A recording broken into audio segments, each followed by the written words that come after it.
កំពុងពេញស្រឡាញ់សុកមកប្រាប់ថាបាយ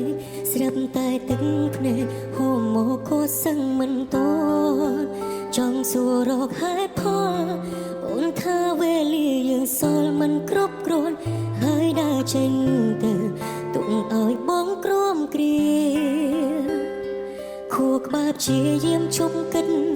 ឈប់នឹកខំបំភ្លេចអូនបងរៀនបេងដូងរឹងមកពេលគ្មានពុំងារក្រែងថាវេលាអាចជាបើថ្ងៃមួយពុំយើងជួបគ្នាមិនដេចបងមានអារម្មណ៍ថាឈឺចាប់លើដើមបែកគ្នាលឿនពេកបងធ្វើចិត្តមិនទាន់បាននៅស្ដាយអានុសាគ្រប់យ៉ាងធ្លាប់សាជាមួយអូនទីអូនចង់ទៅបងមកដល់ហើយឯណាមិនខាញ់ស្ងួនបងយំនឹកអូនបេងដូងឈឺផ្សាបែកគ្នាលឿនពេកទឹកភ្នែកប្រជែងគ្នាហូរពេលមានអ្នកផ្សេងសួររកវត្តមានជីវ៉ាដិតដាមការចងចាំតើបងគួរប្រឈមរបៀបណាបើភៀមឯកានៅតែតាមរកបង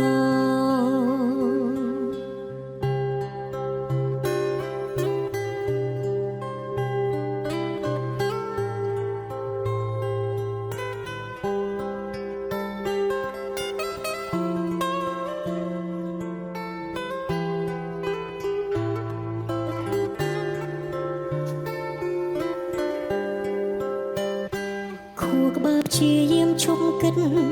ឈប់នឹកខំបំភ្លេចអូនបងរៀនបេងដូងរឹងមកពេលគ្មានពុំងារក្រែងថាវេលាអាចជាបើថ្ងៃមួយពុំយើងជួបគ្នាមិនដេចបងមានអារម្មណ៍ថាឈឺចាប់លើដើមបែកគ្នាលឿនពេកបងធ្វើចិត្តមិនទាន់បាននៅស្ដាយអានុសាគ្រប់យ៉ាងធ្លាប់សាងជាមួយអូនទីអូនចង់ទៅបងមកដល់ហើយឯណាមិនខាញ់ស្ងួនបងយំនឹកអូនបេងដូងឈឺផ្សា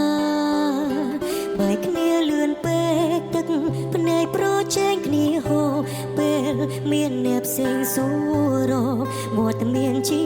វ៉ា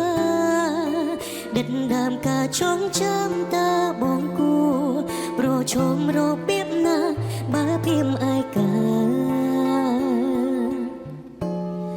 នៅតែតាមរកបង